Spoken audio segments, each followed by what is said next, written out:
want you to realize that you are in default mode, according to Dan Gilbert of Harvard, who wrote Stumbling into Happiness, 46.9% of the time. That's half of the day you're in autopilot mode. You've got two modes in the way in which your brain operates: the default mode and the direct mode. So default, I call autopilot. That's like the day. And when you start to realize and embrace the fact that being a deliberate thinker is a skill, and it is one that I want you to master, and it's one that I want you to practice.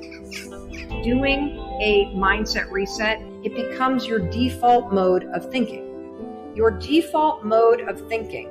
The same thing is true with when you start to switch your thoughts from the things that you default to being very direct and deliberate, to thinking things that are positive, that are supportive, that are optimistic, that are full of possibility. The number one thing that is going to stop you is the way that you think. Because if you can change how you think, you will, in fact, change your life. I believe the way that you think is a choice. I believe that you are either going to repeat the thinking patterns that you've always had this year, or you can evolve them.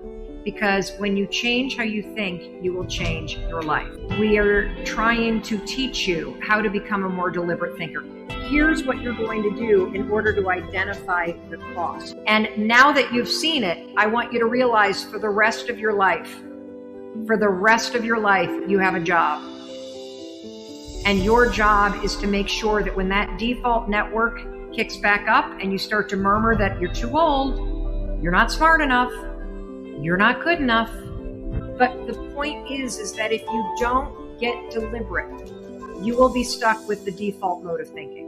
And the way that you reprogram your default mode of thinking so that the default becomes positive and the default becomes courageous and the default becomes loving is, first you catch the negative default, and second, you direct it to something deliberate. So instead of thinking, no one likes me, this is mine because I think I'm a bad person. No one likes me. What I want you to think instead is the right people love me. That's pretty powerful. If you're somebody who says, I'm too old, here's what I want you to say: I have plenty of time. Or you could say, I have so much experience, I'm definitely going to succeed. The point that I'm trying to make is, if your default is negative, I don't want you to think that. I want you to catch it when you do, and then I want you to think this, something positive.